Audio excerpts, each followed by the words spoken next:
الحمد لله نحمده ونستعينه ونستغفره ونؤمن به ونتوكل عليه ونعوذ بالله من شرور أنفسنا ومن سيئات أعمالنا من يهده الله فلا مضل له ومن يضلل فلا هادي له ونشهد أن لا إله إلا الله وحده لا شريك له ونشهد أن سيدنا ومولانا محمدا عبده ورسوله أما بعد فأعوذ بالله من الشيطان الرجيم بسم الله الرحمن الرحيم وما أرسلنا من رسول إلا ليطاع بإذن الله ولو أنهم إذ ظلموا أنفسهم جاءوك فاستغفروا الله واستغفر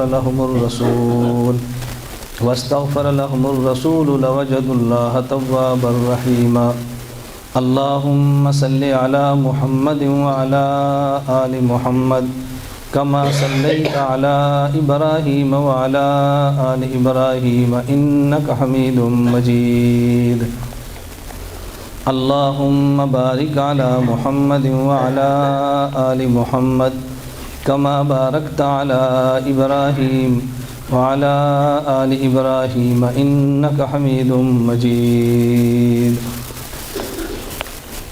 نہ میں کا ذکر نہ پینے کی بات کرتے ہیں، میں کہتے ہیں شراب کو، نہ ہم شرابی ہیں نہ شراب کی باتیں کرتے ہیں۔ نہ میں کا ذکر نہ پینے کی بات کرتے ہیں، ہم اہل دل ہیں اور مدینے کی بات کرتے ہیں۔ نہ میں کا ذکر نہ پینے کی بات کرتے ہیں، ہم اہل دل ہیں اور مدینے کی بات کرتے ہیں۔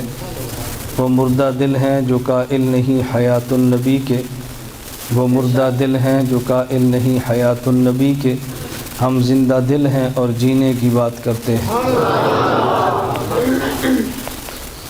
میرے نہایت واجب الاحترام بزرگوں، مسلک اہل سنت والجماعت سے تعلق رکھنے والے غیور نوجوان دوستوں اور بھائیوں، سماعت فرما رہی ہوں میری نہایت قابل صد احترام ماؤں اور بہنوں، میں نے آپ حضرات کی خدمت میں پارہ نمبر 5 سورۃ النساء آیت نمبر اس کی 64 تلاوت کی ہے۔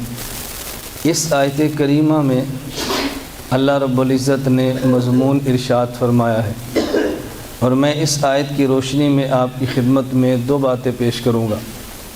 نمبر 1 مقصد بعثت پیغمبر، نمبر 2 کوتاہی کا تدارک۔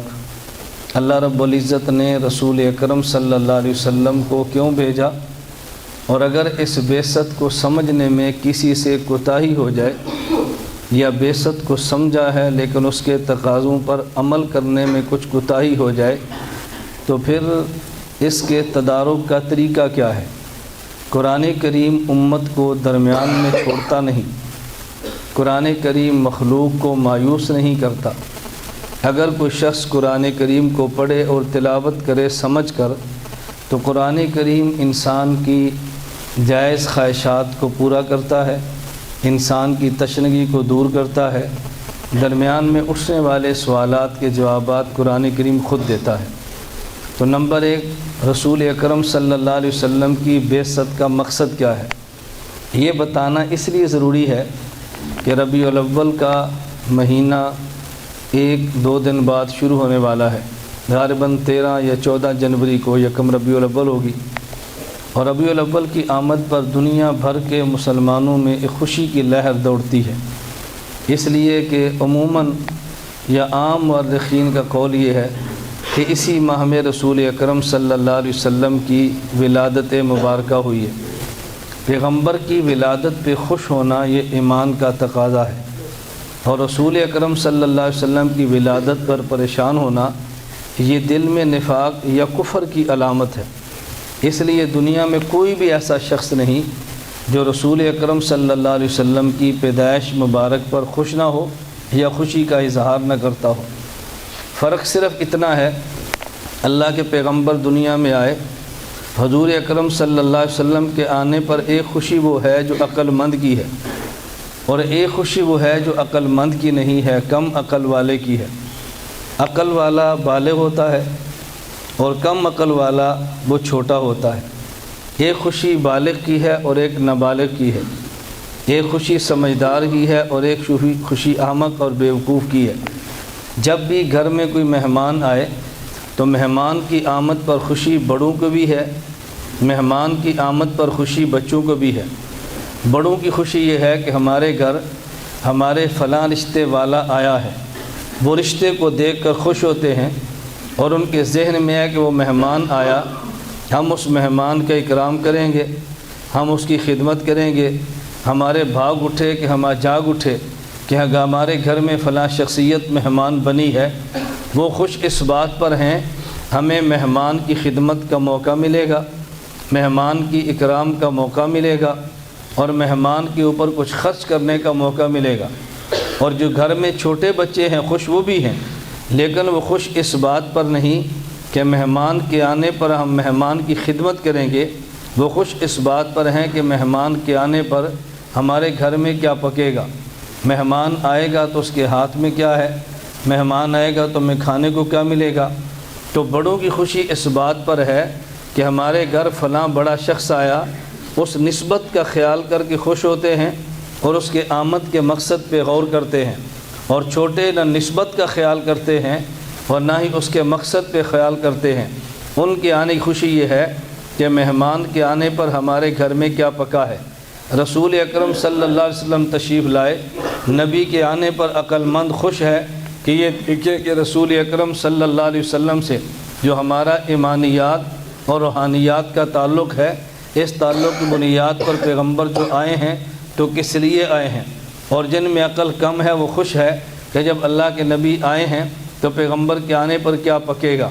تو ایک زور لگاتا ہے پکانے اور کھانے پہ، اور ایک زور لگاتا ہے رسول اللہ صلی اللہ علیہ وسلم کی بعثت کے مقصد کو سمجھنے اور سمجھانے پہ۔ آپ حضرات جس راستے کو چاہے انتخاب کریں، ہمارے گھر میں آپ کے گھر میں مہمان آتے ہیں اور دونوں قسم کی خوشیوں کا اظہار آپ حضرات کئی بار دیکھتے ہیں۔ میں سمجھانے کے لیے اپنا ایک واقعہ کئی بار عرض کرتا ہوں۔ ہمارے ایک کزن ہیں، ان کے گھر میں گیا، گجرات کے ساتھ جگہ ہے جلال پور جٹا، وہاں ان کی رہائش تھی، تو گزرتے ہوئے خیال آیا کہ تھوڑی دیر ان کو بھی ملنے کے لیے ان کے گھر میں گئے۔ چھوٹے بچے ملنے کے لیے آئے تو ہمارے کزن کی گھر والی جو ہماری بھابھی ہیں وہ ان بچوں سے دور سے گئے کہ تمہارے تایا ابو آئے ہیں، ملو، تمہارے تایا ابو آئے ہیں۔ وہ بچے قریب آنے کی کوشش نہ کریں، تکلف کے ساتھ لانا پڑے۔ میرے دل میں فوراً اپنی غلطی کا احساس ہوا تو میں نے ان کے گھر والوں سے کہا قصور ان بچوں کا نہیں ہے، قصور میرا ہے۔ میں چونکہ تایا بن کر آیا نہیں، اس لیے تایا ماننے کے لیے تیار نہیں ہے۔ میں تو گزر رہا تھا تو میں نے کہا چلو ملنے۔ میرے دائیں ہاتھ میں الگ شاپر ہوتا، بائیں ہاتھ میں الگ ہوتا، کوئی گیند ہوتا، کوئی کھلونا ہوتا، کوئی کھانے کی چیزیں ہوتی، تو بچے دوڑ کر آتے کہ ہمارا تایا ابو آیا ہے۔ اب دیکھو بھائی خوش ہیں کہ ہمارا رشتہ دار آیا ہے، اور بچوں خوشی کیوں نہیں کہ ان کو ہاتھ میں شاپر نظر نہیں آ رہا۔ ربیع الاول کے آمد پہ بڑے خوش ہوتے ہیں۔ رسول اللہ صلی اللہ علیہ وسلم کون سے فیصلے لے کر آئے ہیں، کون سی نعمتیں لے کر آئے ہیں، پیغمبر دنیا میں کیوں آئے ہیں، اور چھوٹے اس بات پہ خوش ہوتے ہیں کہاں دیگ چڑھتی ہے، کہاں چاول پکے ہیں، کہاں مٹھائی تقسیم ہوتی ہے۔ اور اگر کسی مسجد میں تقسیم نہ ہو تو لوگ کہتے ہیں ان کو تو حضور کے آنے کی خوشی نہیں ہے۔ رسول اکرم صلی اللہ علیہ وسلم کے آمد پہ یاد رکھنا خوشی ابو لہب نے بھی منائی ہے، پیغمبر کی آمد پہ اس نے اپنی باندھی کو آزاد کیا ہے، یہ خوشی ہے۔ لیکن چونکہ نبوت کے مقصد کو نہیں سمجھا، ابو لہب جنت کی بجائے جہنم میں گیا ہے۔ حضور کی آمد پہ لونڈی آزاد تو کر دی ہے، لیکن جس مقصد کے لیے پیغمبر آئے تھے اس مقصد کو ابو لہب سمجھا نہیں ہے، یا سمجھا ہے تو اس نے قبول نہیں کیا۔ اس لیے بنیادی بات یہ ہے ہم یہ سمجھیں کہ نبی پاک صلی اللہ علیہ وسلم دنیا میں کیوں تشریف لائے ہیں۔ اس کا میں نے قرآن کریم کی آیت کی روشنی میں عرض کرنا ہے۔ اللہ فرماتے ہیں وما ارسلنا من رسول الا لیطاع باذن اللہ، ہم نے کوئی بھی پیغمبر بھیجا ہے تو صرف اس لیے بھیجا ہے تاکہ پیغمبر کی اطاعت کی جائے، پیغمبر کی بات مانی جائے۔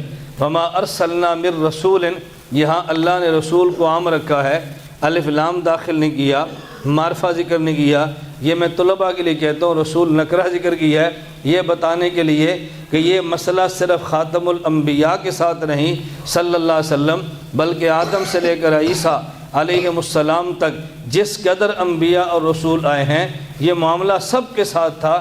وما ارسلنا من رسول، ہم نے جو بھی رسول بھیجا وہ صرف اس لیے بھیجا الا لیطاع باذن اللہ، تاکہ پیغمبر کی بات کو مان لیا جائے۔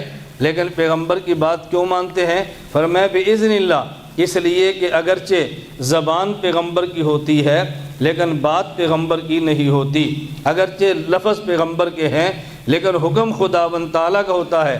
وما ینطق عن الہوی ان هو الا وحی یوحی، نبی اپنی مرضی سے نہیں خدا کے فرمان سے بولتا ہے۔ مولانا جلال الدین رومی رحمۃ اللہ علیہ مولانا جلال الدین رومی رحمۃ اللہ علیہ مولا روم مثنوی میں ارشاد فرماتے ہیں، گفتہ او گفتہ اللہ بود گرچہ حلقوں میں عبداللہ بود۔ یہ جو نبی کی زبان سے جملہ نکلا ہے اگرچہ نبی کی زبان ہے لیکن نبی کی زبان ظاہراً ہے، یہ در حقیقت خدا کی گفتگو ہے جس کا اظہار پیغمبر کی زبان سے ہوتا ہے۔ وما ینطق عن الہوی، فرمایا جو پیغمبر کی تم نے اطاعت کرنی ہے یہ بذات اطاعت پیغمبر کی نہیں ہے، اصل اطاعت تو خدا کی تم نے کرنی ہے، لیکن چونکہ خدا کو تم نے دیکھا اور سنا نہیں ہے تم خدا کی اطاعت کر سکتے نہیں جب تک کہ خدا اور تمہارے درمیان واسطہ نہ ہو۔ اس واسطے کا نام پیغمبر ہے، حضرت محمد مصطفیٰ صلی اللہ علیہ وسلم۔ اس لیے میں کہہ رہا ہوں کہ حضور دنیا میں کیوں آئے؟ تاکہ اللہ کے نبی کی اطاعت کی جائے۔ اس پر میں 3 واقعات پیش کرتا ہوں بات کو سمجھانے کے لیے۔ ایک واقعہ نبوت کی ولادت سے قبل کا، دوسرا واقعہ پیغمبر کی مکہ مکرمہ والی زندگی کا، تیسرا واقعہ رسول اکرم صلی اللہ علیہ وسلم کی مدینہ منورہ والی زندگی کا، تاکہ 3 قسم کے واقعات آپ کے علم میں اور بات کو سمجھیں۔ میں آسان سا حوالہ دیتا ہوں، سیرت المصطفیٰ حضرت مولانا محمد ادریس کاندلوی نبر اللہ مرقدہ کی 3 جلدوں پہ مشتمل تحریر کردہ سیرت کے عنوان پہ لاجواب کتاب ہے۔ اس میں مولانا کاندلوی رحمۃ اللہ علیہ نے ایک واقعہ لکھا ہے کہ یمن کا بادشاہ تھا، طبہ اس کا نام تھا، وہ سفر کر رہا تھا اور سفر کے دوران یثرب کی جگہ سے گزرا جسے آج مدینہ منورہ کہتے ہیں۔ جب یثرب کے مقام سے گزرا اس کے ساتھ 400 علماء وہ تھے جو تورات کے جاننے والے تھے۔ ان علماء نے طبہ بادشاہ سے کہا اگر آپ اجازت دو ہم اس یثرب کے مکان پر رہ جائیں۔ طبہ بادشاہ نے پوچھا وجہ؟ انہوں نے کہا اس جگہ کے حوال بتا رہے ہیں، خاتم الانبیاء محمد عربی صلی اللہ علیہ وسلم کے آنے کی جو علامات ہیں وہ شہر میں پائی جاتی ہیں، ہماری خواہش اسی شہر میں ٹھہر جائیں تاکہ آخری پیغمبر کا یہاں رہ کر انتظار کریں۔ طبہ بادشاہ یہ نرم دل بھی تھا اور علم اور دین دوست تھا۔ اللہ ہمیں بھی ایسے حاکم عطا فرمائے جو دین کے ساتھ محبت کرنے والے ہوں۔ اللہ ایسے تجار عطا فرمائے، ایسے اصحاب اموال عطا فرمائے جو دین کے ساتھ محبت کرنے والے ہوں۔ کبھی دور وہ تھا حاکم اور صاحب حیثیت بندے عالم کی خدمت کرنے کو صادر سمجھتے تھے۔ ہم کہتے ہیں اگر یہ نہ ہو کم از کم ایسے ہی مل جائیں کہ جو حاکم ایسے یا اصحاب حیثیت ایسے کہ عالم کی عزت کو دے کر برداشت کر دیں، خوشی کا اظہار فرما لیں، اس کو بھی غنیمت سمجھیں۔ تو طبہ بادشاہ علم دوست بھی تھا، دین سے محبت بھی۔ جب تورات کے علماء نے جملہ کہا تو طبہ بہت خوش ہوا۔ اس نے کہا تم یہاں ٹھہرو۔ ان 400 علماء کا نکاح بھی کرایا، ان 400 علماء کو مکان بنا کر بھی دیے، ان 400 علماء کے اخراجات بھی برداشت کیے۔ اور اس نے کہا ایک کام میں اور کرتا ہوں، ایک مکان خود بنایا، یہ 2 منزلہ مکان تھا۔ اس نے کہا جب آخری پیغمبر آئے تو میری طرف سے یہ مکان ان کی خدمت میں پیش کر دینا، میری طرف سے مکان ان کی خدمت میں پیش کر دینا۔ علامہ کاندلوی رحمۃ اللہ لکھتے ہیں جب رسول اللہ صلی اللہ علیہ وسلم مکہ مکرمہ سے مدینہ منورہ تشریف لائے ہیں تو نبی پاک صلی اللہ علیہ وسلم کی اپنی ذاتی خواہش یہ تھی کہ حضور پاک صلی اللہ علیہ وسلم کی والدہ محترمہ آمنہ، ان کا ننیال چونکہ مدینہ منورہ میں تھا تو پیغمبر کی طبی خواہش یہ تھی میں اپنی والدہ کے ننیال میں جا کر ٹھہروں۔ رشتے کے ساتھ تعلق تو ہوتا ہے لیکن شبہ صرف یہ ذہن میں تھا انصار مدینہ جن نے قربانی دی ہے ان کے ذہن میں خیال آئے گا کہ بیعت ہم نے کی ہے، مکہ مکرمہ میں جا کر دعوت ہم نے دی ہے، اور جب مدینہ منورہ آئے ہیں تو اپنے رشتہ داروں کے گھر چلے گئے ہیں۔ تو رسول اکرم صلی اللہ علیہ وسلم یہ نہیں چاہتے تھے کہ میرے کسی بھی عمل سے اصحاب پیغمبر کو طبعاً ناگواری گزرے، خواہش یہ تھی، اظہار نہیں کرتے تھے۔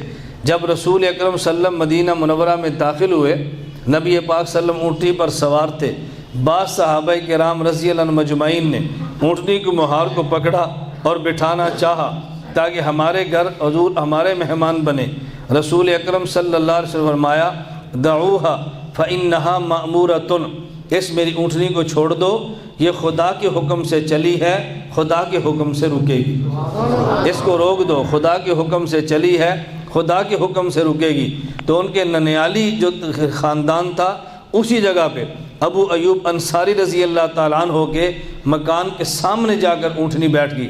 اگر اس مکان کی جگہ کو دیکھنا ہو، اللہ رب العزت آپ سب کو مدینہ منورہ دکھائے، آپ مسجد نبی میں جائیں اور روضے پر صلاۃ و سلام پیش کر کے آپ جب یہاں سے دروازے سے باہر گزریں گے، باب جبریل سے باہر نکلیں تو بالکل اس جانب، ماں تو مشرق اس جانب ہے، مشرق اور مغرب ماں سعودی عرب میں ہمارے حساب سے نہیں ہے، تو اس طرح مشرق ہے، اور اس کا یہ جو کونا ہے جس طرف روضہ مبارک ہے، مسجد نبی سے چند قدم آگے یہ وہ جگہ ہے جہاں حضرت ابو ایوب انصاری رضی اللہ عنہ کا مکان تھا۔ یہ مغرب کی جانب یہ کونا، اس کونے میں وہ جگہ مکان ہے، یعنی مسجد نبی سے چند قدم باہر یہاں حضرت ابو ایوب انصاری رضی اللہ عنہ کا مکان ہے۔ اونٹنی وہاں پہ رکی، نبی پاک صلی اللہ علیہ وسلم اس مکان میں ٹھہرے۔ یہ جو مکان ابو ایوب انصاری رضی اللہ تعالیٰ عنہ کا تھا، یہ مکان 2 منزلہ تھا۔ حضرت ابو ایوب رضی اللہ عنہ نے گزارش کی، ہماری خواہش ہے آپ بالا خانے پر ٹھہریں، دوسری منزل پہ ہم نیچے ٹھہرتے ہیں، لیکن رسول اکرم صلی اللہ علیہ وسلم نے یہ بات فرما کر ان کی گزارش کو قبول نہیں فرمایا کہ میرے یہاں مہمانوں کا آنا جانا ہوگا، اگر میں بالا خانے پہ ٹھہروں گا تمہیں دقت ہوگی، اس لیے نبی پاک صلی اللہ علیہ وسلم نچلی منزل میں ٹھہرے، ابو ایوب انصاری رضی اللہ تعالیٰ عنہ کو بالا خانے میں رہائش دی۔ یہ جو 2 منزلہ مکان ابو ایوب انصاری رضی اللہ عنہ کے پاس تھا، جس میں نبی پاک صلی اللہ علیہ وسلم ٹھہرے ہیں، بعض اصحاب السیر نے لکھا ہے یہ وہی مکان تھا جو تبہ بادشاہ نے رسول اکرم صلی اللہ علیہ وسلم کے لیے تعمیر کروایا تھا۔ اس لیے حضرت ابو ایوب انصاری کا احسان نہیں ہے کہ انہوں نے حضور کو مکان پیش کیا ہے، یہ نبوت کا احسان ہے کہ جو مکان ان کا تھا ابو ایوب انصاری وہاں ٹھہرے ہوئے تھے۔ حضرت ابو ایوب انصاری کا احسان تو نہیں ہے نا، یہ تو رسول اکرم صلی اللہ علیہ وسلم کا مکان تھا، اس مکان میں اللہ کے نبی ٹھہرے۔ اور بعض اصحاب سیر نے لکھا ہے کہ حضرت ابو ایوب انصاری رضی اللہ تعالیٰ عنہ نے رسول اکرم صلی اللہ علیہ وسلم کی خدمت میں ایک خط پیش کیا۔ یہ خط وہ تھا جو تبہ بادشاہ نے ایک عالم کو دیا تھا کہ یہ میں مکان بنا رہا ہوں، اللہ کے نبی کی خدمت میں پیش کرنا، اور یہ میں خط دے رہا ہوں، یہ رسول اکرم صلی اللہ علیہ وسلم کی خدمت میں پیش کر دینا۔ ابو ایوب انصاری رضی اللہ عنہ اس عالم کی نسل میں سے تھے جس کو تبہ بادشاہ نے خط دیا تھا، تو نسل در نسل وہ خط ان کے پاس منتقل ہوتا ہوا آیا۔ حضرت ابو ایوب انصاری نے خط پیش کیا، یہ رسول اکرم صلی اللہ علیہ وسلم سے حضور آپ کی امانت ہے۔ اس خط کو کھولا گیا، اس میں تبہ بادشاہ کا پیغام حضور کے نام پہ درج تھا، شہدت علی احمد انہ رسول من اللہ بارئ النسم فلو مد عمری الی عمرہ لکنت وزیر لہ وابن عمی وجاہدت بسیف اعداءہ وفرجت عن صدرہ کل غم۔ یہ اس نے حضور صلی اللہ علیہ وسلم کے نام پہ تبہ بادشاہ نے پیغام دیا تھا۔ وہ پیغام کیا تھا؟ شہدت علی احمد انہ رسول من اللہ بارئ النسم۔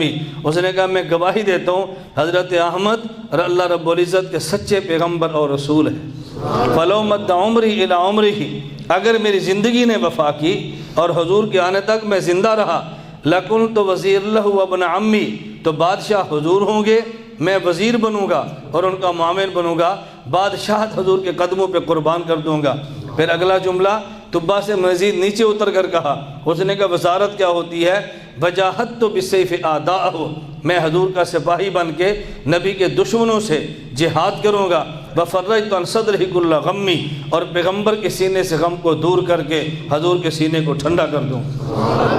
تو تبہ بادشاہ ابھی آیا نہیں ہے، نہ تبہ بادشاہ موجود ہے، حضور آئے نہیں ہے، لیکن نبی کی آمد سے قبل بھی تبہ بادشاہ سمجھتا تھا اللہ نبی کو کیوں بھیجتے ہیں، وما ارسلنا من رسول الا لیطاع باذن اللہ، پیغمبر اس لیے آتا ہے کہ پیغمبر کی بات کو مانا جائے۔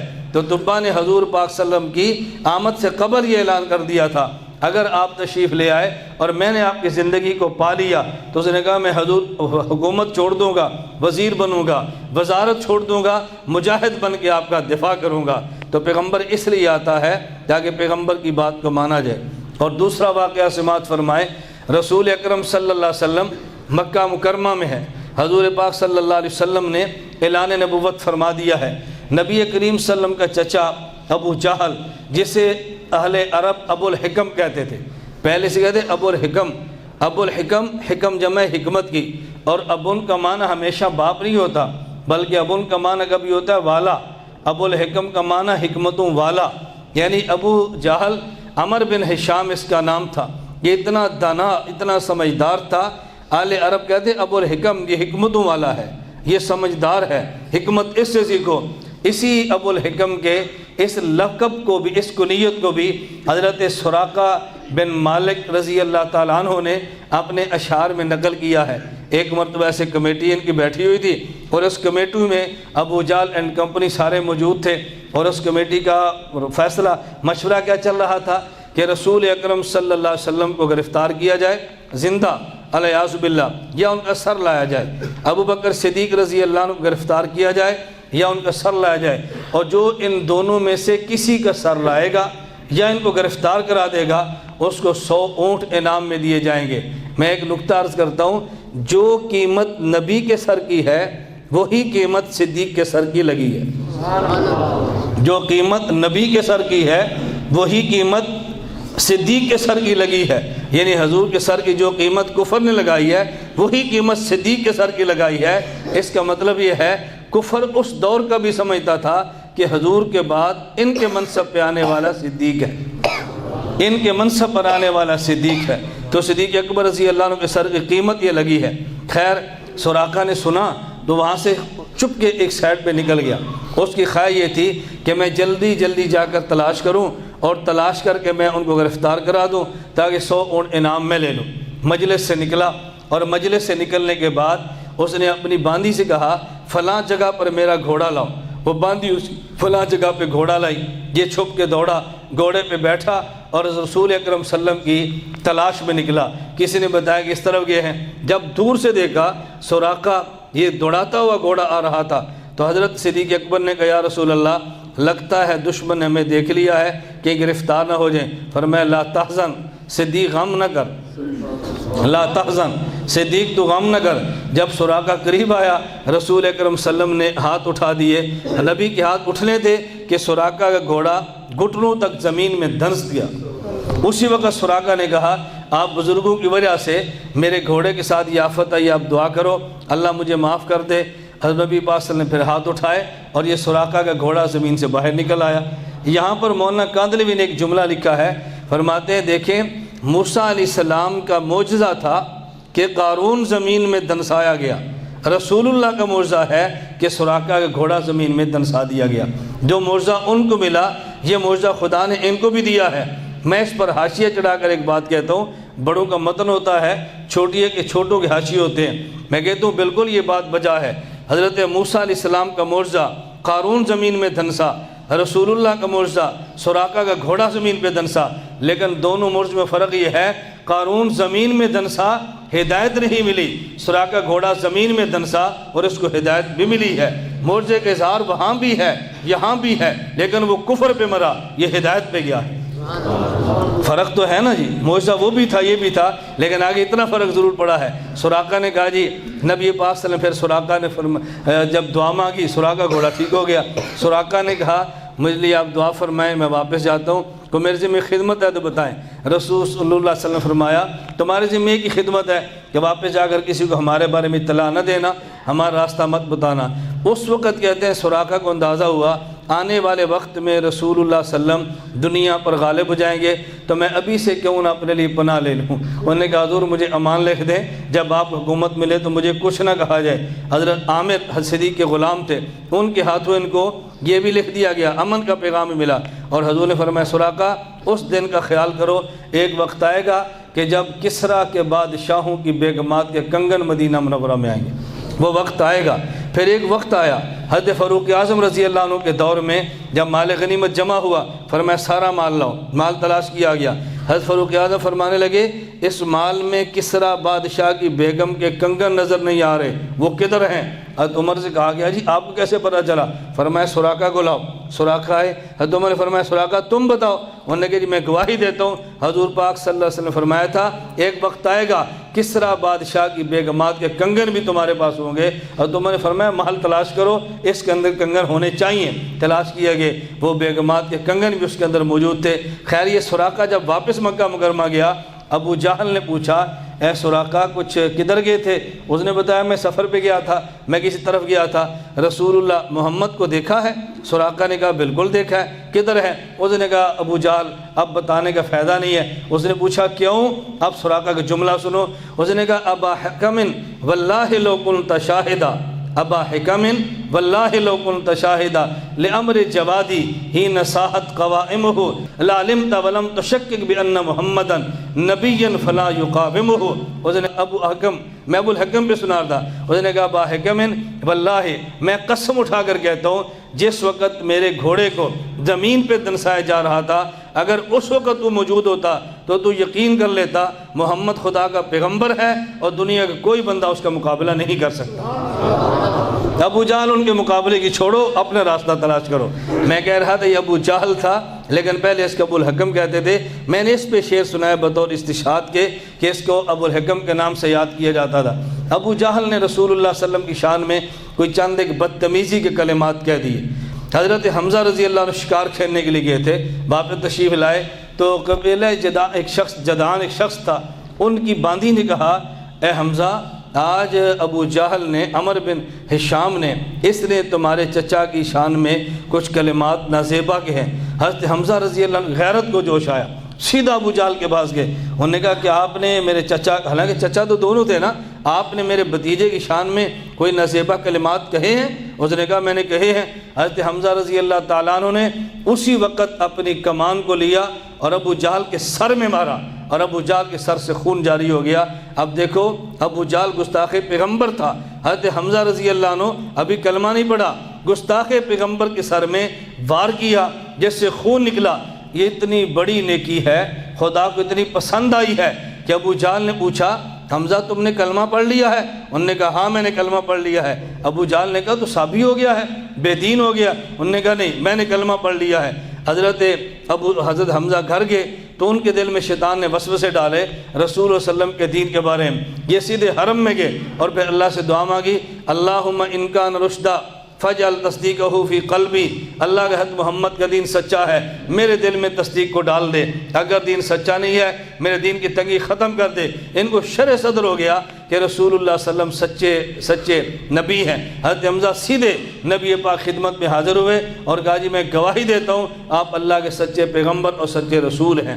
گستاخ پیغمبر کا خون بہانا اتنی بڑی عبادت ہے، حضرت حمزہ نے خون بہایا تو خدا نے سب سے بڑی دنیا کی نعمت ایمان اور صحابیت کی دولت حضرت حمزہ رضی اللہ تعالیٰ عنہ کو عطا فرما دی۔ حضرت حمزہ حضور کی خدمت میں کہ کلمہ پڑھا اور کلمے کے ساتھ حضرت حمزہ نے ایک قصیدہ پڑھا نبی پاک صلی اللہ علیہ وسلم کی مبارک شان میں۔ وہ قصیدہ کیا تھا اس کے میں جملے سنانا چاہتا ہوں جو مکہ مکرمہ حضور کی زندگی کا دور ہے، اور اس میں حضرت حمزہ پہلی دفعہ حضور کی خدمت میں کلمہ پڑھ کر آئے ہیں اور آتے ہی وہ سمجھے اللہ نے ان کو نبی بنا کر کیوں بھیجا ہے۔ کہتے ہیں حمدت اللہ حین ہدی فؤادی الی الاسلام والدین الحنیفی لدین جاء من رب عزیز خبیر بالعباد بہم لطیفی اذا تلیت رسائل علینا تحدر دم ذی اللب الحسیب رسائل جاء احمد من ہداہا بآیات مبینۃ الحروف احمد مصطفیٰ فینا مطاع فلا تخشوہ بالقول الانیف فلا واللہ نسلمہ لقوم ولما نقض فیہم بالسیوف۔ حضرت حمزہ نے قصیدہ پڑھا، اس کا ایک شعر کیا تھا، فرمانے لگے احمد مصطفیٰ فینا مطاع۔ میں یہ جملہ سنانا چاہتا تھا، ابھی کلمہ پڑھا حضور کی خدمت میں آئے، حضرت حمزہ فوراً سمجھے نبی بنا کر کیوں بھیجا گیا ہے۔ فرمایا احمد مصطفیٰ فینا مطاع، آپ احمد بھی ہیں، مصطفیٰ بھی ہیں اور مطاع بھی ہیں۔ مصطفیٰ اسے کہتے ہیں جس کو عرش والا چنے، اور مطاع اسے کہتے ہیں جس کی بات فرش والے بھی مانیں۔ عرش اور فرش والے کا معنی یہ نہیں ہے خود عرش پہ رہتے ہیں ہم فرش پہ رہتے ہیں، اس کا معنی یہ ہے اس کی فرش پہ بھی حکومت ہے، عرش کی کیا، اس کی عرش پر بھی حکومت ہے، فرش کی کیا حیثیت ہے؟ مجھے ایک ساتھی کہنے لگا جب خدا عرش پہ نہیں ہے تو نسبت عرش کی طرف کیوں کرتے ہیں؟ میں نے کہا ایک آدمی کے پاس سائیکل ہے، ایک کے پاس موٹر سائیکل ہے، اور ایک کے پاس کار بھی ہے، موٹر سائیکل بھی ہے اور سائیکل بھی ہے۔ ایک بچہ کہتا ہے میرے ابا کے پاس سائیکل ہے، دوسرا کہتا ہے میرے ابا کے پاس موٹر سائیکل ہے، تیسرا کہتا ہے میرے ابے کو کار ہے۔ اب بتاؤ یہ جس نے کہا میرے ابو کے پاس کار ہے، اس کے ابو کے پاس سائیکل بھی ہے، موٹر سائیکل بھی ہے، کار بھی ہے، لیکن یہ کہتا کیا ہے، کار یا سائیکل؟ کار کی بات کیوں کرتا ہے؟ بھئی سائیکل تو اس کے باپ کے پاس بھی ہے، میرے کے پاس بھی ہے، پھر کیا فرق پڑا؟ موٹر سائیکل تمہارے گھر بھی ہے، میرے گھر بھی ہے، میری خصوصیت یہ ہے کہ میرے باپ کے پاس وہ ہے جو تمہارے پاس نہیں۔ خدا کو عرش والے اس لیے کہتے ہیں کہ فرش کی تو بعض چیزوں پہ ظاہری حکومت تمہاری بھی ہے، خدا وہ ہے کہ جس کی فرش پہ بھی حکومت ہے، عرش پہ بھی حکومت ہے، اس لیے ذل عرش المجید کہتے ہیں۔ اس سے بات سمجھے کہ شاید اللہ رہتا ہی عرش پہ ہے، الیاس باللہ، ایسی بات قطع نہیں ہے، بلکہ خدا حاضر اور ناظر، موجود بلا مکان اور ہر جگہ پہ موجود ہے۔ یہی اہل سنت والجماعت کا نظریہ اور عقیدہ ہے۔ اللہ میں بات سمجھنے کی توفیق عطا فرمائے۔ تو حضرت حمزہ نے کیا فرمایا؟ احمد فینا، احمد مصطفیٰ فینا مطاعن، اے اللہ کے نبی آپ مصطفیٰ بھی ہیں اور آپ مطاع بھی ہیں۔ مصطفیٰ کا معنی اللہ نے چنا ہے، مصطفیٰ کا معنی اللہ نے چنا ہے، اور مطاع کا معنی ہم آپ کی بات مانتے ہیں۔ اس لیے میں ایک جملہ کہتا ہوں کہ نبوت الیکشن سے نہیں ملتی، نبوت سلیکشن سے ملتی ہے۔ الیکشن نیچے سے اوپر ہوتی ہے، سلیکشن اوپر سے یوں کھینچ لیا جاتا ہے۔ نبی وہ نہیں ہوتا کہ جس کو الیکشن سے نبی بنائے، نبی وہ ہوتا ہے جو سلیکشن سے نبی بنے۔ نبی ووٹنگ سے نبی نہیں ہوتی، نبوت ملتی، نبوت انتخاب خداوندی کا نام ہے۔ اللہ میں یہ بات سمجھنے کی توفیق عطا فرمائے۔ حضرت حمزہ رضی اللہ فرمایا احمد مصطفیٰ فینا مطاعن وما ارسلنا من رسول الا لیطاع باذن اللہ، فرمایا ہم نے اس لیے پیغمبر کو بھیجا تاکہ ان کی اطاعت کی جائے۔ تیسرا واقعہ مدینہ منورہ کا، اچھی طرح بات کو سمجھنا۔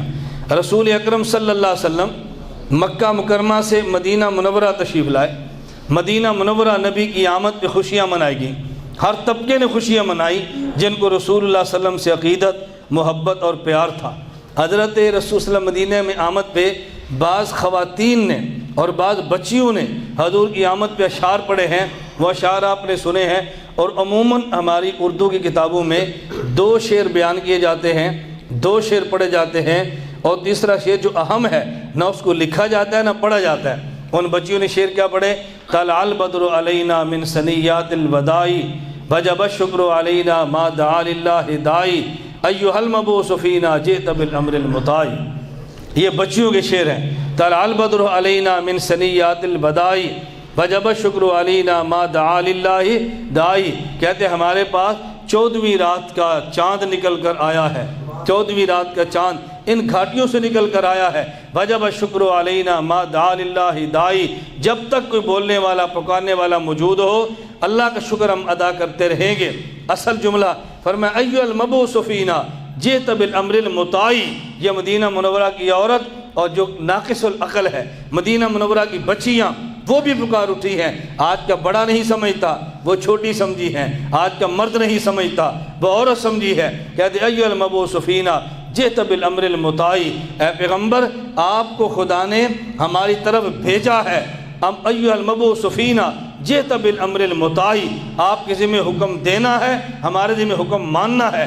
وما ارسلنا من رسول الا لیطاع باذن اللہ۔ اللہ نبی کیوں بھیجتے ہیں؟ تاکہ پیغمبر کی بات کو مانا جائے، سمجھ آ جائے تب بھی مانے، اور نہ سمجھ آئے تب بھی مانے، نظر آئے تب بھی مانے، نہ نظر آئے تب بھی مانے، اس کا نام ہے ایمان۔ تو میں نے پہلی بات عرض یہ کی ہے وما ارسلنا من رسول الا لیطاع باذن اللہ، خدا پیغمبر اس لیے بھیجتے ہیں تاکہ پیغمبر کی بات کو مانا جائے، اس لیے نہیں بھیجتے کہ نبی کی آمد پر خوشیاں تو منائی جائیں لیکن نبی کی بات نہ مانی جائے۔ پیغمبر کے آنے پر خوشی منانا جائز حد تک یہ بات الگ ہے، اور خوش ہونا یہ الگ بات ہے۔ ایک ہوتا ہے خوش ہو جانا، ایک ہوتا ہے خوشیاں مناتے رہنا، دونوں میں زمین و آسمان کا فرق ہے۔ اللہ مجھے اور آپ سب کو رسول اکرم صلی اللہ علیہ وسلم کی کامل اطاعت کرنے کی توفیق عطا فرمائے۔ اس میں نے پہلے وضاحت کر دی ہے، باذن اللہ کا معنی کیا ہے؟ نبی اپنی مرضی سے حکم نہیں دیتے، بلکہ نبی خدا کی مرضی اور خدا کے حکم سے حکم دیتے ہیں۔ اس لیے پیغمبر کی اطاعت خدا کی اطاعت ہے، اصل اطاعت خدا کی ہے، اور پیغمبر کی اطاعت بھی خدا کے فرمانے پر ہے۔ نمبر 2، اگر اس اطاعت میں کمی بیشی رہ جائے، آدمی صحیح طرح اطاعت نہ کر سکے، انسان ہے، کمزور ہے، خواہشات پہ مغلوب ہو گیا، عمل نہیں کر سکا، اللہ رب العزت نے تدارک کا رستہ بیان فرمایا۔ اگر کمی رہ جائے، فرمایا وَلَوْ أَنَّهُمْ إِذْ ظَلَمُوا أَنفُسَهُمْ جَاءُوكَ فَاسْتَغْفَرُوا اللَّهَ وَاسْتَغْفَرَ لَهُمُ الرَّسُولُ لَوَجَدُوا اللَّهَ تَوَّابًا رَحِيمًا۔ اگر پیغمبر کی بات کو نہیں سمجھے یا عمل نہیں کر سکے، اطاعت پیغمبر کے 3 درجے ہیں۔ نمبر 1 دل سے مانے، نمبر 2 زبان سے اقرار کرے، اور نمبر 3 توجہ رکھنا اپنے عمل سے اظہار کرے۔ اطاعت پیغمبر کا معنی دل سے مان لینا ہے، زبان سے اقرار کر لینا ہے، اعضاء سے عمل کر لینا ہے۔ اگر دل سے نہ مانے تو کافر ہے، اگر دل سے تو مان لے اور زبان سے اقرار کے وقت بھی اقرار نہ کرے تو بھی مومن نہیں ہے، لیکن زبان سے اقرار بھی کرتا ہے اور دل سے بات مانتا بھی ہے، لیکن عمل میں کوتاہی ہو گئی ہے، اس کے لیے اللہ فرماتے ہیں وَلَوْ أَنَّهُمْ إِذْ ظَلَمُوا أَنفُسَهُمْ۔ ظلم کا معنی کیا ہوتا ہے؟ کچھ کمی ہوگی تو ظلم، کچھ بیشی ہو گئی تو ظلم۔ جتنی پیغمبر کی بات ماننی چاہیے تھی اس میں کمی کر دی تو ظلم، کچھ اضافہ کر دیا تو ظلم۔ توجہ رکھنا، میں اپنی زبان میں کہنے لگاؤں الحاد ہو گیا تو ظلم، بدعت ہو گیا تو ظلم، کمی ہو گئی تو ظلم، زیادتی ہو گئی تو ظلم۔ اگر اضافہ کیا یا کمی کر دی، فرمایا وَلَوْ أَنَّهُمْ إِذْ ظَلَمُوا أَنفُسَهُمْ۔ اگر کمی بیشی کر لی، اگر کچھ تم نے ظلم کر لیا ہے، تدارک صورت کیا ہے؟ جاؤکا، میرے پیغمبر یہ تیرے پاس آئیں، فاستغفروا اللہ، اور یہ اللہ سے معافیاں مانگے، واستغفر لہم الرسول، اور پیغمبر بھی ان کے لیے خدا سے معافی مانگے، لوجد اللہ توابا رحیما، تو پھر یہ دیکھیں گے اللہ ان کی توبہ قبول بھی کرے گا اور اللہ ان کو معاف بھی فرما دے گا۔ لیکن کیا کریں؟ نمبر 1 خود توبہ کریں، اور نمبر 2 پیغمبر سے گزارش کریں آپ ہماری گناہوں کی معافی مانگے، اللہ ان کو معاف کر دے گا۔ اب اس میں 2 باتیں ہیں، نمبر 1 معافی گناہ کی خدا سے خود مانگنا، نمبر 2 پیغمبر سے درخواست کرنا کہ نبی خدا سے کہیں میری امت کے گناہوں کو معاف کر دو۔ اور یہ اللہ رب العزت نے پیغمبر کے منصب میں شامل فرمایا ہے کہ نبی ایمان والوں کے لیے معافی مانگتے ہیں، خدا سے معافیاں مانگتے ہیں۔ یہ جو حکم تھا نبی کی دنیاوی زندگی کے دور میں بھی تھا۔ اگر کوئی ظلم کر لے، پیغمبر کی خدمت میں جائے اور جا کر کہ حضور میں نے گناہ کیا، اللہ مجھے معاف کر دے، اور آپ بھی خدا سے گزارش کریں خدا مجھے معاف کر دے۔ اس کو علمی زبان میں کہتے ہیں استشفاء۔ استشفاء کا معنی ہے نبی پاک صلی اللہ علیہ وسلم کو سفارشی بنانا کہ آپ خدا سے ہماری سفارش کریں اللہ ہمارے گناہوں کو معاف کر دے۔ اگر امتی خود بھی معافی مانگ لے اور پیغمبر بھی اس کے لیے معافی مانگ دے، یہ 2 شرطیں اگر پائی جائیں تو اللہ پاک اس بندے کو کبھی بھی محروم نہیں کرتے، خدا توبہ قبول کر لیتے ہیں، خدا اس کو معاف بھی کر دیتے ہیں۔ حکیم الامت مولانا اشرف علی تھانوی رحمۃ اللہ علیہ نے بیان القرآن میں اس آیت کے تحت ترجمہ میں بین القوسین عجیب لفظ ارشاد فرمائے ہیں، فرمایا تواب الرحیمہ، آگے فرماتے ہیں یعنی اللہ اپنی رحمت سے اس کی توبہ قبول فرما لیتے ہیں، یعنی اللہ اپنی رحمت سے اس کی توبہ قبول فرما لیتے ہیں۔ اس کا حق نہ بھی ہو، خدا رحمت کی وجہ سے اس کی توبہ کو قبول فرما لیتے ہیں۔ مفتی اعظم پاکستان مفتی محمد شفیع رحمۃ اللہ علیہ تفسیر معرف القرآن میں لکھتے ہیں، حضرت مفسر قرآن صوفی مولانا عبدالحمید سواتی رحمہ اللہ تعالی اپنی کتاب دروس القرآن میں اسی جگہ پر ارشاد فرماتے ہیں۔ امام ابن کثیر رحمۃ اللہ علیہ تفسیر ابن کثیر میں تعریف فرماتے ہیں، امام قرطبی رحمۃ اللہ علیہ تفسیر الجامع لاحکام القرآن میں تعریف فرماتے ہیں۔ آپ جا کے ان تفاسیر کا ملاحظہ فرمائیں۔ مفتی شفیع رحمہ اللہ فرماتے ہیں بظاہر محسوس ہوتا ہے یہ آیت نبی کی دنیا والی زندگی کے ساتھ خاص ہے کہ جب آدمی گناہ کر لے خدا سے معافی مانگے اور حضور سے گزارش کرے، اللہ سے معافی مانگے، نبی معافی خدا سے مانگے، اللہ معاف کر دیتا ہے۔ فرمایا لیکن الفاظ کے عموم کا تقاضا یہ ہے یہ نبی کی دنیا والی زندگی کے ساتھ خاص رہی۔ آج بھی کوئی جا کے نبی پاک صلی اللہ علیہ وسلم کی قبر مبارک پہ، نبی پاک کے روضے پہ خود خدا سے گناہوں کی معافی مانگے اور پھر یہ بندہ اللہ کے نبی سے گزارش کرے حضور ہمارے لیے خدا سے معافی مانگے، نبی اس کے لیے معافی مانگ لے، خدا اس کو معاف کر دیتا ہے۔ اس میں امام قرطبی نے واقعہ لکھا ہے، ابن کثیر نے واقعہ لکھا ہے۔ امام قرطبی تو کہتے ہیں خود حضرت علی رضی اللہ عنہ راوی ہیں، رسول صلی اللہ علیہ وسلم کی وفات مبارک کے 3 دن بعد ایک شخص نبی کی قبر پہ گیا، جا کے سلام پڑھا اور پھر حضور سے گزارش کی، اے اللہ کے نبی آپ خدا سے میرے لیے معافی کی دعا مانگے۔ حضرت علی المرتضیٰ رضی اللہ عنہ فرماتے ہیں نبوت کی قبر سے آواز آئی کہ خدا نے تیرے گناہوں کو معاف کر دیا ہے۔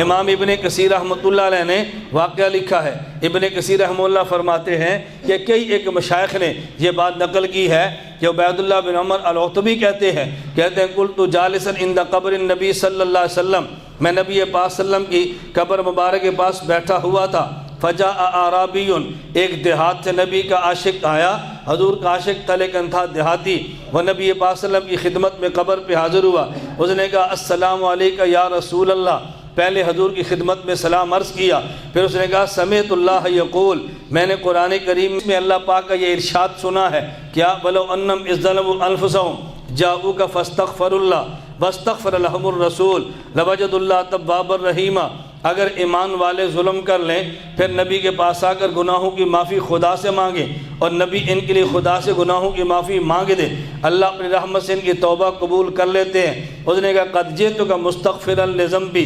ومستشفعا بک الی ربی، حضور میں آپ کی خدمت میں آیا ہوں، خدا سے گناہوں کی معافی مانگتا ہوں اور آپ کو سفارشی بناتا ہوں، آپ بھی اللہ سے میرے گناہوں کی معافی مانگ دے۔ حضرت عتبی کہتے ہیں غلبت عینی، میری آنکھ پہ نیند غالب آ گئی، میں سو گیا، فرأیت رسول اللہ صلی اللہ علیہ وسلم فی النوم، میں نے خواب میں اللہ کے نبی کو دیکھا، رسول صلی اللہ علیہ وسلم فرمایا یا عتبی الحق الاعرابی، اے عتبی اس دیہاتی کو جا کر ملو، فبشرہ ان اللہ قد غفر لہ، اور اس کو جا خوشخبری دو خدا نے اس کے سارے گناہوں کو معاف کر دیا۔ پھر عتبی کہتے ہیں اس دیہات والے آدمی نے رسول اللہ صلی اللہ علیہ وسلم کی خدمت میں سلام بھی پیش کیا، آیت بھی پڑھی اور واسطہ بھی دیا، اور پھر حضور کی قبر مبارک پہ یہ شعر پڑھے، یہ کئی بار میں سناتا رہتا ہوں، یا خیر من دفنت بالقاء اعظمہ فتاب من طیبہن القاء والاکم نفس الفداء لقبر انت ساکنہ وفیہ العفاف والجود والکرم، یہ اس نے شعر پڑھے یا خیر من دفنت بالقاء اعظمہ، اے وہ پیغمبر کہ جس جگہ پہ آپ مدفون ہیں یہ جگہ دنیا کی تمام جگہوں سے بہتر ہے، آپ کی قبر مبارک کی خوشبو کی برکت سے دنیا جہان معطر ہوئی ہے، فنفس الفداء لقبر انت ساکنہ، اس لفظ پہ ذرا غور فرمانا، اس لفظ پہ اس نے جملہ کیا کہا نفس الفداء لقبر انت ساکنہ، کیا لفظ کہا نفس الفداء لقبر انت ساکنہ، اس قبر پہ میری جان قربان ہو جائے، انت ساکنہ جس قبر میں آپ ساکن ہیں، جس قبر میں آپ ساکن کسے کہتے ہیں، زندہ کو یا مردہ کو؟ شادی ہو جائے تو شادی کے بعد کہتے ہیں بھئی خامد کی ذمہ ہے بیوی کا نان و نفقہ اور سکنا، نان و نفقہ کا معنی تو ہو گیا کھانا پینا، اور سکنا کا معنی جہاں اس کو مارنا ہے یا جہاں اس کو زندہ رکھنا ہے، بتاؤ بھئی سکنا جہاں بیوی کو مارنا ہے یا بیوی کو جہاں زندہ رکھنا ہے، تو سکنا زندہ رہنے کی جگہ ہے، مرنے کی جگہ نہیں ہے۔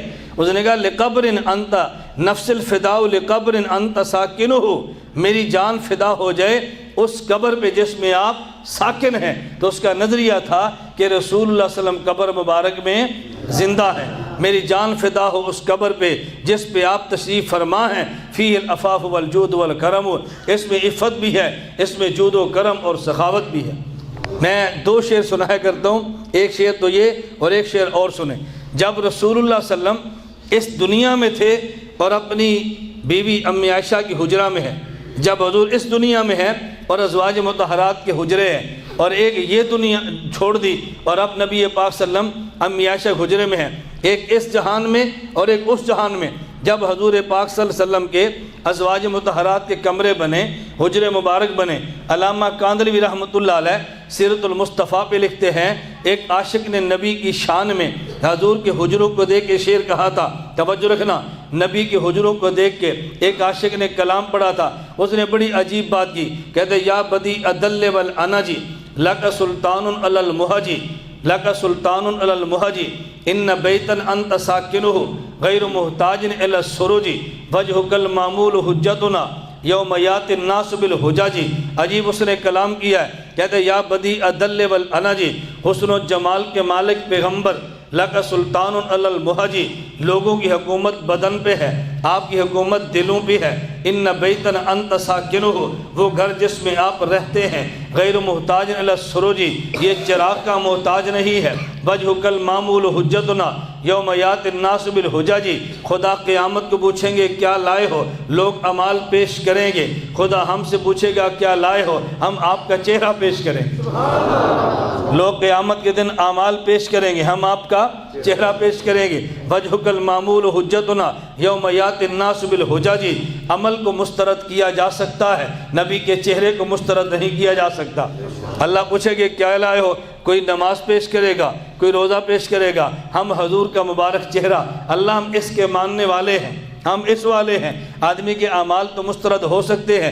حضرت شیخ مولانا زکریا کاندھلوی نور المرقدہ نے لکھا ہے کہ جس قدر اعمال ہیں اگر ان میں ریا آ جائے خدا رد کر دیتا ہے، لیکن نبی پہ پڑھا جانے والا درود اگر ریا کے ساتھ بھی پڑھا جائے خدا پھر بھی رد نہیں فرماتا، خدا پھر بھی رد نہیں فرماتا۔ یہ درود پاک سے محبت ہے۔ بتاؤ خدا کو نبی پاک صلی اللہ علیہ وسلم کے مبارک چہرے سے کتنی محبت ہوگی۔ میں نے 2 شعر پڑھے، ذرا میرا استدلال بھی ذہن میں رکھے نا۔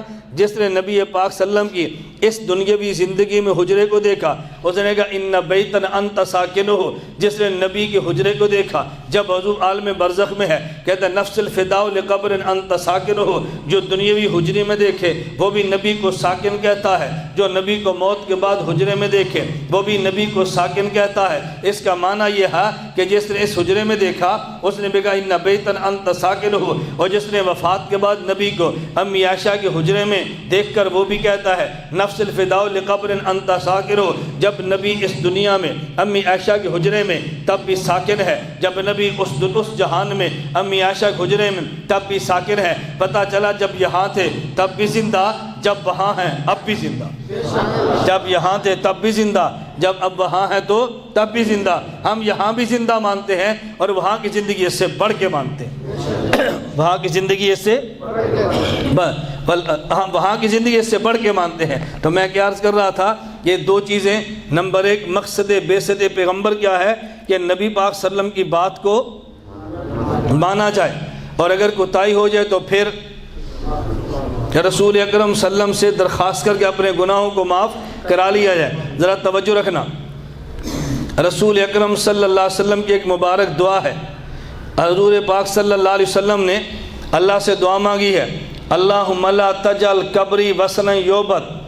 توجہ رکھنا، اللہم لا تجعل قبری وثنا یعبد، اے اللہ میری قبر کو وہ بت نہ بنانا جس کی پوجا کی جائے۔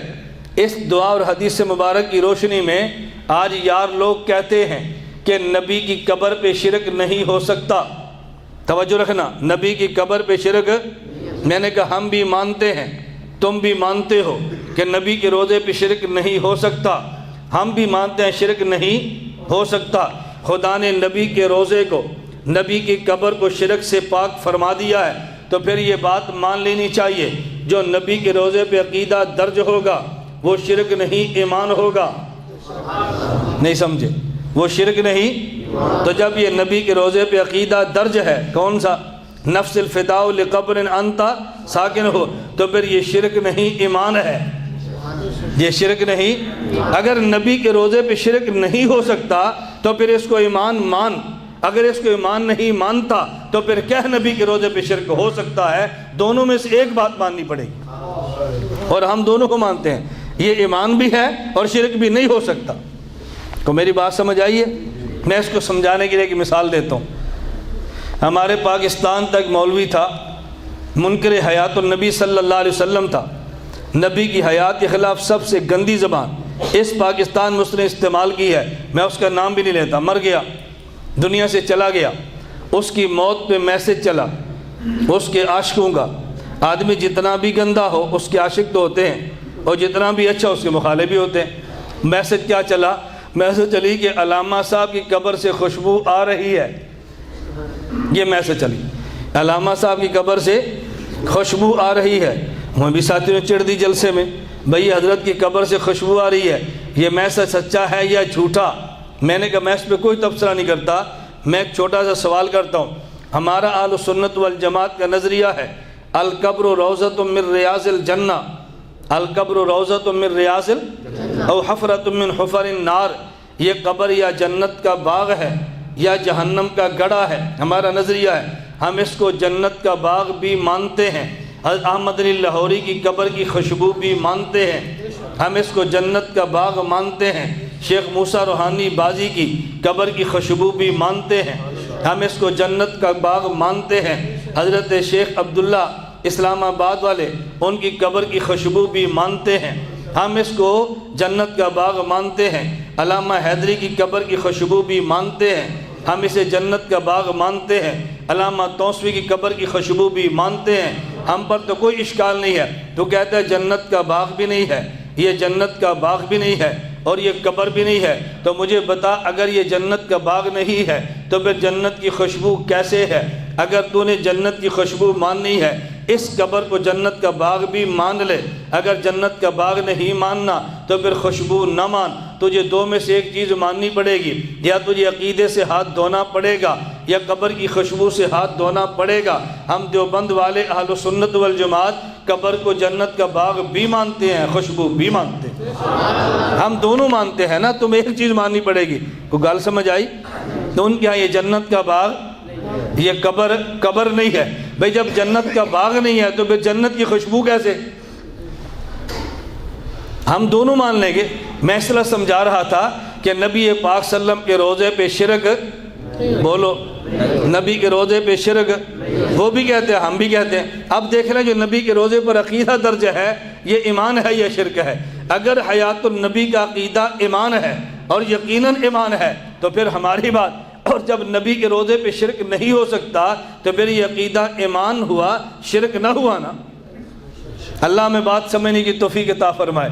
بعض لوگ کہتے ہیں اور آدھی بات نقل کرتے ہیں، فتاوی رشیدیہ مولانا رشید احمد گنگوہی رحمۃ اللہ علیہ، حضرت سے کسی نے پوچھا حضرت یہ بتائیں، توجہ رکھنا، حضرت یہ بتائیں کیا میت سے استشفاء جائز ہے؟ استشفاء کا معنی ذہن میں، کسی قبر پہ جا کے میت کو کہنا ہمارے لیے دعا کرو، کیا یہ جائز ہے کہ نہیں؟ کیا میت سے استشفاء جائز ہے کہ نہیں؟ مولانا گنگوہی کا جواب سنیں، فرمانے لگے عام اموات کے بارے میں صحابہ کا اختلاف ہے، بعض کہتے ہیں عام میت سنتی ہے، بعض کہتے ہیں نہیں سنتی، جو کہتے ہیں سنتی ہے استشفاء کے قائل ہیں، جو کہتے ہیں مردہ نہیں سنتا استشفاء کے قائل نہیں۔ لیکن نبی کے سماع میں کسی کو کوئی اختلاف نہیں ہے، نبی کے سماع میں کسی کو کوئی اختلاف ہے۔ عنوان سمجھا کرو، عام مردوں کے سماع پر کبھی بحث نہ کرو۔ بعض صحابہ سماع کے قائل، بعض سماع کے قائل نہیں ہیں، لیکن پیغمبر کی سماع پہ سارے صحابہ، پیغمبر کی سماع پہ پوری امت قائل ہے۔ اس لیے ہم کہتے ہیں نبی کے روضے پر جاؤ اور وہاں خدمت میں گزارش کرو، نبی سفارش کریں گے، اللہ گناہوں کو معاف فرما دیں گے۔ میں آخری بات اب کہنے لگا ہوں جو امام فخر الدین رازی رحمۃ اللہ علیہ نے تفسیر کبیر میں فرمائی ہے۔ یہ میرے ذہن میں بھی شبہ تھا لیکن میں نے کبھی شبہ کا اظہار نہیں کیا۔ میں ایک بات طلباء سے کہا کرتا ہوں، اگر ذہن میں کوئی شبہ ہو نا جلدی جلدی اپنی زبان نہ چلایا کریں، ایک وقت تک اللہ اس کا جواب عطا فرما دیتے ہیں۔ ایک میرے ذہن میں شبہ تھا، میں اس کے لیے متفکر بھی تھا، تفاسیر کے مطالعے بھی تھے، بھئی اس کا حل کیا ہوگا۔ ابھی مغرب کی نماز کے بعد تفسیر کبیر میں نے منگائی اور اس کو دیکھ رہا، شبہ کیا تھا، اللہ پاک نے فرمایا اگر تم سے کوئی ظلم ہو جائے خود بھی معافی مانگو اور نبی سے سفارش درخواست کرو کہ وہ بھی معافی مانگے۔ سوال یہ ہے کہ جب آدمی خود معافی مانگ لے، اللہ سے توبہ کر لے اور صحیح طریقے پر کرے، اللہ توبہ قبول فرما لیتے ہیں، تو پھر نبی کے استغفار کو ساتھ ملانے کی شرط کیوں لگائی ہے؟ نبی کے استغفار کو ساتھ ملانے کی ضرورت کیا ہے کہ خود بھی معافی مانگو اور پھر پیغمبر بھی تمہارے لیے معافی مانگے، تو پھر اللہ پاک تمہیں معاف فرما دیں گے، توبہ قبول فرما لیں گے۔ امام راضی فرماتے ہیں وَلِقَائِلٍ أَن يَقُولَ أَلَيْسَ لَوْ اسْتَغْفَرُوا اللَّهَ وَتَابُوا عَلَى وَجْهٍ صَحِيحٍ لَكَانَتْ تَوْبَتُهُ مَقْبُولَةً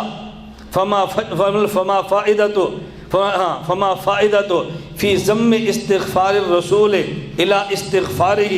جب آدمی خود توبہ صحیح طریقے پر کرے خدا توبہ قبول فرما لیتے ہیں، پھر اس میں کیا حکمت اور فائدہ ہے کہ تم بھی توبہ کرو، نبی بھی استغفار کرے، تو نبی کے استغفار کو ہمارے استغفار کے ساتھ ملانے کا فائدہ کیا ہے؟ امام راضی نے 3 جواب دیے ہیں، 2 جواب کی ضرورت نہیں ہے، میں ایک جواب نقل کرتا ہوں۔ امام راضی رحمۃ اللہ فرماتے ہیں اس کی وجہ، توجہ رکھنا، فرماتے ہیں وجہ یہ ہے کہ اگر ایک شخص توبہ کرتا ہے اور ممکن ہے کہ اس کی توبہ اس طرز پر نہ ہو جیسے اس کو توبہ کرنی چاہیے، امام راضی کیا فرماتے ہیں؟ اگر ایک آدمی توبہ کرے اور ممکن ہے فَإِنْ أَتَوْا بِالتَّوْبَةِ أَتَوْا بِهَا عَلَى وَجْهِ الْخَلَلِ، ممکن ہے اس میں کچھ کمی رہ جائے، لیکن جب اس توبہ کو نبی کی توبہ کے ساتھ ملا دیں گے لَصَارَتْ تَوْبَةُ مُسْتَحِقَّةً لِلْقُبُولِ، پیغمبر کی توبہ مل گئی تو پھر آپ کی توبہ کی حقدار بن جائے گی، آپ کی توبہ کی حقدار بن جائے گی، تو توبہ جلدی قبول ہو جائے گی۔ اس لیے اللہ فرماتے ہیں اگر کوئی بندہ گناہ کرے خود بھی معافی مانگے اور نبی سے بھی گزارش کرے۔ اس لیے میں آپ سے گزارش کرتا ہوں اللہ آپ سب کو مدینہ منورہ جانے کی توفیق عطا فرمائے اور بار بار خدا لے جائے، آپ کی برکت سے اللہ پاک مجھے بھی لے جائے اور اللہ بار بار لے جائے، اللہ پاک ہمیں مدینہ منورہ دکھائے اور اللہ آخری عمر میں جو وفات ہے وہ بھی اللہ مدینہ منورہ ہی میں عطا فرمائے۔ حضرت عمر رضی اللہ تعالیٰ عنہ یہ دعا فرمایا کرتے تھے اللہم اجعل شہادۃ فی سبیلک واجعل موتی فی بلد حبیبک، اے اللہ مجھے اپنے رستے کی شہادت عطا فرما اور اپنے پیغمبر کے شہر کی موت عطا فرما، یعنی شہادت بھی دے اور مدینہ کی دے۔ حضرت عمر کی عجیب دعا تھی، شہادت بھی دے اور مدینہ کی دے۔ حضرت عمر رضی اللہ عنہ ایک دن خطبے کے لیے تشریف فرما ہوئے ممبر پہ، فرمایا ان فی الجنت قصرا، جنت میں ایک محل ہے اور اس کے اتنے دروازے ہیں، ہر دروازے پہ اتنے حوریں ہیں، لا يدخل فیہ الا نبی، اس میں صرف نبی جائے گا۔ پھر رسول اکرم صلی اللہ علیہ وسلم کی قبر کی طرف متوجہ ہوئے اور کہا ہنی اللہ کا یا صاحب ھذا القبر، حضور آپ کو مبارک ہو۔ پھر صدیق اکبر رضی اللہ عنہ کی قبر طرف متوجہ ہوئے، کہا ہنی اللہ کا یا صاحب ھذا القبر، صدیق آپ کو مبارک ہو۔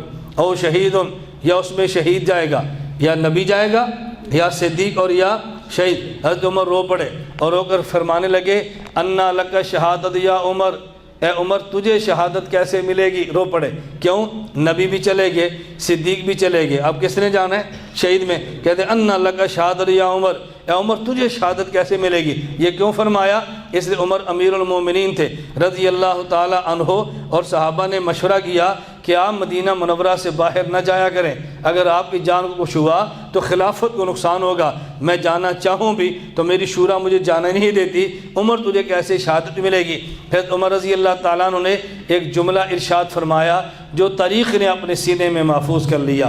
حضرت عمر فرمانے لگے ان اللہ الذی اخرجنی من مکہ الی دار الہجرہ قادر علی ان یسوق الی الشہادہ، اے عمر وہ خدا جو مکہ سے نکال کے تجھے مدینہ لایا ہے اس بات پہ قادر ہے کہ تو باہر نہ جائے، باہر سے شہادت کھینچ کے مدینہ تیرے پاس لے آئے۔ جو خدا تجھے مکے سے مدینہ لایا ہے وہ تجھے باہر نہ لے کر جائے، باہر سے شہادت کو مدینہ میں لے آئے۔ حضرت عمر کی دعا کیا تھی؟ اللہم اجعل لی شہادۃ فی سبیلک واجعل موتی فی بلد حبیبک، اے اللہ شہادت کی موت دے اور مدینے میں دے۔ اللہ نے شہادت بھی دی اور مدینے میں دی۔ اللہ پاک مجھے اور آپ سب کو شہادت کی موت عطا فرمائے۔ تو ایک لطیفہ کہتے ہیں کہ شخص عمرے پہ گیا تو وہاں کافی بیمار ہو گیا، دعائیں بہت مانگتا تھا اللہ مدینے کی موت عطا فرما۔ جب بیمار ہو گیا تو اس نے کہا اللہ میں یہ تو کہتا تھا مدینے کی موت دے، پر یہ تو نہیں کسی سفر میں دے، یہ تو نہیں کسی سفر میں دے، اللہ پاک عطا فرما دے تو اللہ کا بہت بڑا احسان ہے۔ اللہ ہم سب کو رسول اکرم صلی اللہ علیہ وسلم کی کامل اتباع کرنے کی توفیق عطا فرمائے۔ آپ کا خطاب جامعہ شریف پرسوں کس ٹائم ہوگا؟ نہیں بھائی میرا تو کوئی خطاب نہیں ہے، نہ جامعہ شریفیہ، پرسوں تو میں بہت دور ہوں گا سفر پہ، پرسوں تو میں پاکستان سے باہر نکل جاؤں گا تو جامعہ شریفیہ کیسے خطاب ہونے؟ مماتیوں کے بارے میں کچھ دلائل دو۔ یہ جو ماہانہ اجتماع چل پڑا ہے ابھی جو میں نے دلائل دیے کس کے خلاف تھے؟ مماتیوں کے خلاف ہی تو تھے۔ میری آپ سے گزارش ہے اپنا تھوڑا سا ذہن بدلو، یہ نہ کہا کرو فلاں کے خلاف دلائل دو، یہ کہا کرو اپنے عقیدے پر دلائل دو۔ بات سمجھ آ گئی؟ مماتیوں کے خلاف دلائل کی بجائے اب یہ کو حیات النبی پر دلائل دو۔ جو حیات النبی پر دلائل ہوگی مماتیوں کے خلاف تو خود بخود ہی ہوں گے نا۔ جو دلائل توحید کے توحید پر ہوں گے وہ شرک کے خلاف نہیں ہوں گے۔ بولتے نہیں. رد والے ذہن کی بجائے مثبت ذہن بنا لیں, کیا فرق پڑتا ہے. غیر مقلدین کا کہنا ہے فرض نماز پر اجتماعی دعا مانگنا حدیث میں نہیں, اس کی وضاحت ارشاد فرمائیں. غیر مقلدین کے پاس علم بھی نہیں ہے, عقل بھی نہیں, اس لیے وہ ایسی باتیں کبھی نہ کبھی بیچارے کہتے ہی رہتے ہیں. علم کیوں نہیں ہے یہ ذہن میں رکھو. ایک تو قرآن کریم میں فَإِذَا فَرَغْتَ فَانْصَبْ, قرآن کریم میں کیا فَإِذَا فَرَغْتَ. عبداللہ بن عباس رضی اللہ عنہ فرماتے ہیں اِذَا فَرَغْتَ ای عن الصلاۃ المکتوبۃ فانصب ای فی الدعاء, جب فرض دعا سے فارغ ہو جائیں تو آپ اے نبی دعا میں مشغول ہو جائیں. توجہ رکھنا. صحیح بخاری میں ہے, پوچھا یا رسول اللہ ای الدعاء اسرع, اے پیغمبر یہ فرمائیں کہ سب سے زیادہ ای الدعاء اسمع, سب سے زیادہ جلدی کون سی دعا قبول ہوتی ہے. فرمایا بعد الصلاۃ المکتوبہ, فرض نماز کے بعد مانگے جانے والی دعا یہ سب سے جلدی قبول ہوتی ہے. توجہ رکھنا. میں سر پہلے دلائل سن لیں پھر میں بتاؤں کہ اس کا نتیجہ کیسے نکلتا ہے. رسول اکرم صلی اللہ علیہ وسلم سے فرض نماز کے بعد دعا مانگنا ثابت ہے. اللہم انت السلام و منک السلام تبارک یا جلال والاکرام, اللہم لا مانع لما آتیت ولا معطی لما منعت ولا ينفع ذا الجد منک الجد, ہے نا. اس قسم کی اور دعائیں یہ بھی منقول ہیں. اب یہ دیکھو دعائیں تو ثابت ہیں.